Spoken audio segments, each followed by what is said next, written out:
Hi hi. ఎలా ఉన్నారు? Super. Nalgonda జిల్లాలో ఒక అమ్మాయి అయితే కేసు పెట్టడానికి సీఏ దగ్గరికి వెళ్ళింది. సో ఆ సీఏ ఏం చేశారంటే అక్రమ సంబంధం పెట్టుకున్నాడు ఈ మహిళతో. కేసు పెట్టాలని అనుకున్న అమ్మాయి. సో ఆ వైఫ్ అండ్ హస్బెండ్ మధ్య ఒక కొట్లాటలు కూడా జరిగాయి అన్నమాట. సో తన మీద కేసు పెట్టడానికి వెళ్ళింది ఈ అమ్మాయి పోలీస్ స్టేషన్ కి.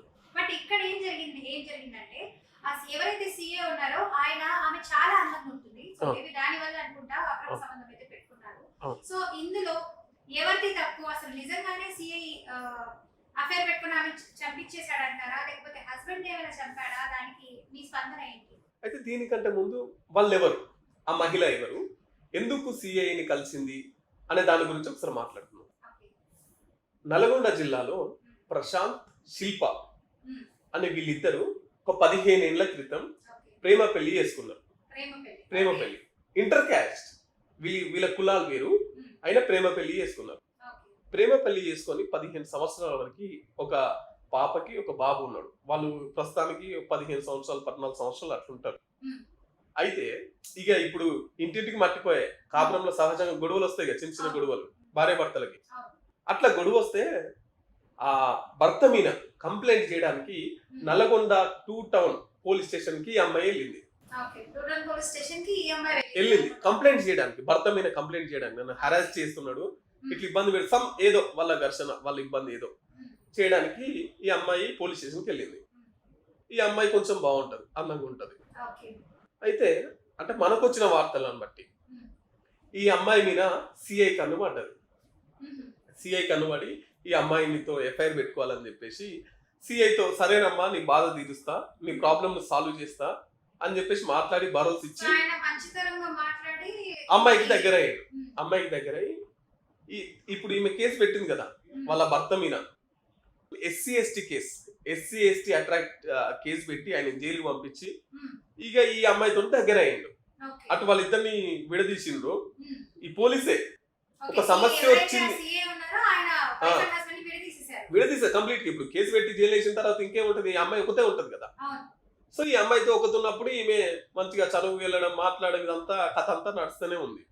ఇట్లా ఆ అబ్బాయి మళ్ళా భర్త, అయ్యా మా భార్య భర్తలకు సమస్య వచ్చిందని మీ దగ్గరికి వస్తే మీరే పెద్ద సమస్య కూర్చున్నారు.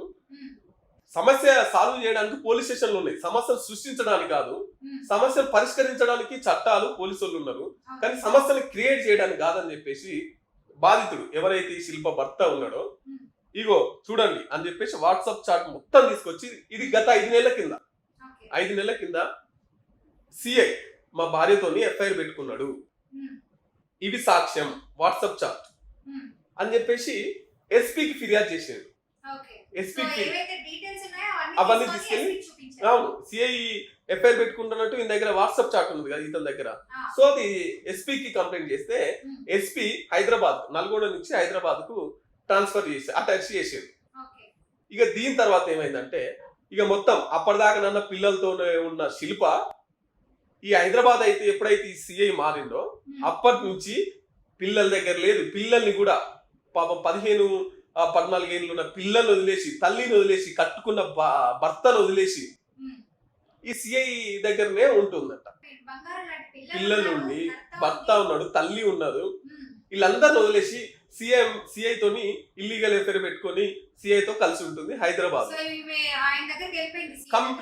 కంప్లీట్ గా సిఐకి సరెండర్ అయింది. మరి వాళ్ళ మధ్యలో ఏం ఘర్షణ వచ్చిందో, ఇంకేమైందో. సో సీన్ కట్ చేస్తే మొన్న 24 తారీఖు నాడు అమ్మాయి యాక్సిడెంట్ అయ్యి రోడ్డు మీద పడింది. యాక్సిడెంట్ అయ్యి అది 2 వీలర్ మీద, 2 వీలర్ వచ్చి గుద్దితే అమ్మాయి యాక్సిడెంట్ అయ్యి హాస్పిటల్లో ఉండి మొన్న చనిపోయింది. అయితే మరి ఇది నిజంగా యాక్సిడెంటా లేకపోతే సిఐ చేయించిండా ఏంటి అని చెప్పేసి ఈ బాధితులు ఎవరు, ఈ అమ్మాయి వాళ్ళ తల్లిదండ్రులు, తర్వాత అమ్మాయి వాళ్ళ తల్లి వాళ్ళ పిల్లల్ని వేసుకొని పోలీస్ స్టేషన్ ముంగట ధర్నా చేసింది. ఏమని ధర్నా చేసిందంటే సిఐఏ మా బిడ్డని చంపించిండు, సిఐతోనే మా బిడ్డ ఉంటుంది.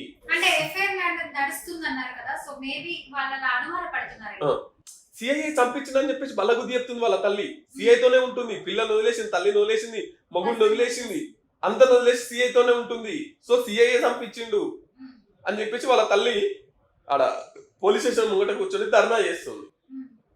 ఇప్పుడు మనం మాట్లాడుకోవాల్సింది ఏంటంటే ఒక బాధితురాలికి అండగా ఉండాల్సిన సిఐ ఈ పోలీస్ పాత్ర ఏంటి? ఫ్రెండ్లీ పోలీసులను మాట్లాడుకుంటాం కదా మనం. ఒక ఆడపిల్లకి పోలీస్ స్టేషన్లో రక్షణ లేకపోతే ఇంకెట్లా? బయట సొసైటీలో రక్షణ లేదనే పోలీస్ స్టేషన్కి వచ్చి కంప్లైంట్ చేస్తుంది కదా. మరి పోలీస్ స్టేషన్ లో కూడా కంప్లైంట్ చేస్తుంటే, పోలీస్ స్టేషన్ లోనే వీళ్ళు ఉంటుంటే, పోలీస్ స్టేషన్ లోనే హారాస్మెంట్ జరుగుతుంటుంటే ఇంకెక్కడ లేడీకి స్వేచ్ఛ? అమ్మాయిలు ఇంకెక్కడ పోయి మొర పెట్టుకోవాలి? ఒక పోలీస్ అధికారి తనకు భరోసాగా ఉంటూ తమ సమస్యని పరిష్కారం చేయాలి. ఆమె అయితే ఏ సమస్యనైతే ఎదుర్కొంటుందో దానికి చట్టపరమైన చర్యలు తీసుకోవాలి. కానీ వచ్చిన వాళ్ళందరితోనే ఏమనంటే ఇప్పుడు వీళ్ళు పోలీస్ డ్రెస్ లో ఉంటది, పోలీసు వాళ్ళు కాబట్టి ఇష్టం ఉన్నట్టు చేస్తే చెల్తుందా? కాబట్టి పోలీసు వాళ్ళు వాళ్ళ పని, ఎవరైతే పోలీస్ స్టేషన్కి వచ్చి కంప్లైంట్ చేస్తారో వాళ్ళకి అండగా ఉంటూ అవతల వ్యక్తి పైన చట్టపరమైన చర్యలు తీసుకోవాలి. ఇది ఒక అంశం.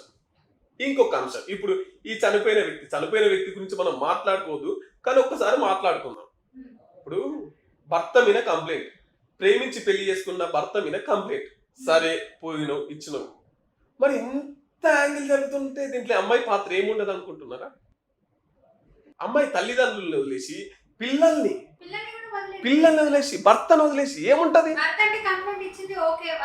అయినా కూడా అండి ప్రేమించి పెళ్లి చేసుకున్నారు కదా, మీకు అంటే ఒక ఇద్దరు పిల్లలు ఉన్నారు కదా, చిన్న సమస్యల కాంప్రమైజ్ అవ్వలేవా? ఇప్పుడు ఏమైంది? ప్రాణం పోయింది. ఇదంతా బాగా గుర్తుపెట్టుకోవాలి జనాలు, దుష్టలు. చాలా మంది తల్లిదండ్రులు కూడా బిడ్డలకు సపోర్ట్ చేస్తున్నారు. రా బిడ్డ వచ్చే చూసుకున్నాం, నీ మొగన్ మీద కోపం నీ ప్రాణం తీసింది కదా. చిన్న కాంప్రమైజ్ అయ్యి చిన్న మాట్లాడుకొని చిన్నగా ఏదో మీ అండర్స్టాండింగ్ చేసుకుంటే ఈ రోజు నీ కుటుంబం నిలబడి కదా. నీతో పాటు నీ భర్త అనాథ అయిపోయాడు, నీ పిల్లలు అనాథ అయిపోయారు, నీ తల్లిదండ్రులు అనాథ అయిపోయారు. నువ్వు తీసుకున్న క్షణికావేశం. ఇక్కడ అమ్మాయిలు దీన్ని అబ్జర్వ్ చేశారు. ఈమెను ఆదర్శంగా తీసుకోవాలి. మనం ఎవరి మీద యుద్ధం చేస్తున్నాం, ఎవరి మీద పగ తెచ్చుకుంటున్నాం, ఎవరు శత్రువులు మనకు, ఎవరు మిత్రులు, ఎవరు మనోళ్ళు, ఎవరు మందోళ్ళు అనేది ఈ అమ్మాయి కేసు 100%. దీనికి తల్లిదండ్రులు సపోర్ట్ చేస్తున్నారు. ఇంకోటి ఏంటంటే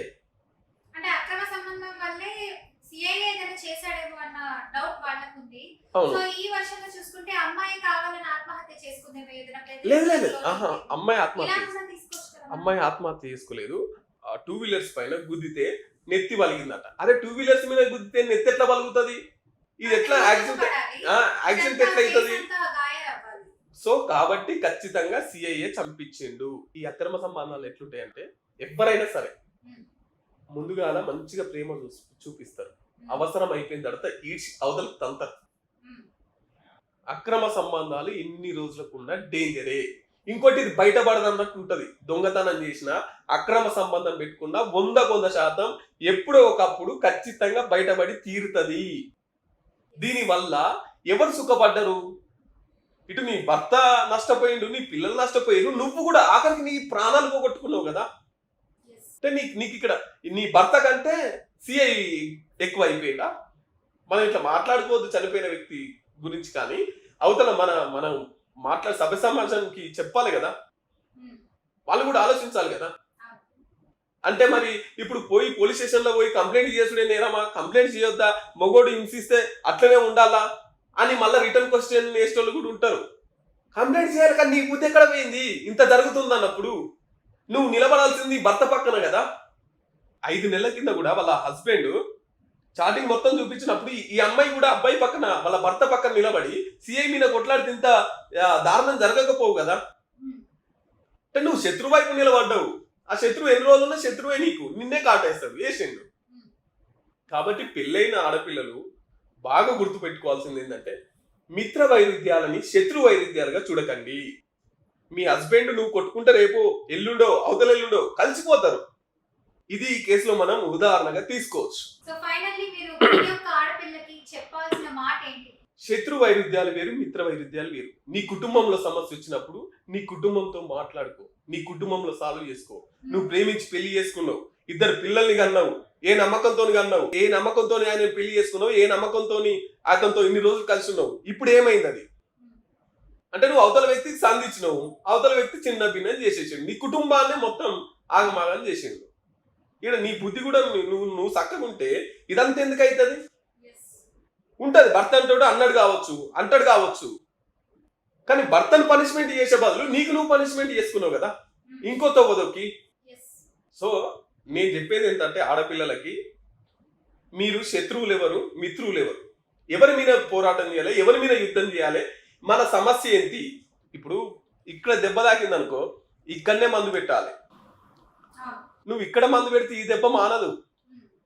సో పుండేడు ఉంటే ఆడ మందు పెట్టుకోరు.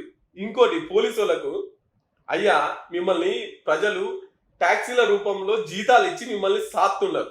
మీకు నెలకు జీతాలు ఇచ్చేది ఈ ప్రజలే.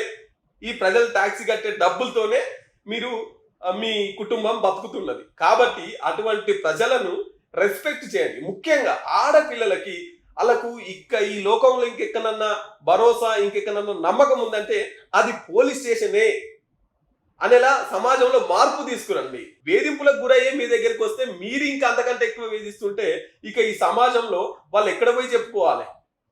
కాబట్టి పోలీసులు చాలా మంది మంచోళ్ళు ఉన్నారు, కానీ అక్కడక్కడ ఇసొంటి వాళ్ళు ఉంటారు. ఈయన ఉన్నతాధికారి సిఐ ఇట్లా చేస్తున్నాడు, కానిస్టేబుల్ ఎట్లా చేయాలి? సో కాబట్టి పోలీసు వాళ్ళు కూడా ఈ సమాజం పట్ల గౌరవాన్ని, సమాజం పట్ల ప్రేమను, మంచిని పెంచే దిశగా ఉండాలని కోరుకుంటున్నాం. సో చూసారు కదండి, నెక్స్ట్ ఎపిసోడ్ లో మళ్ళీ కలుద్దాం. చూస్తూనే ఉండండి BRK న్యూస్.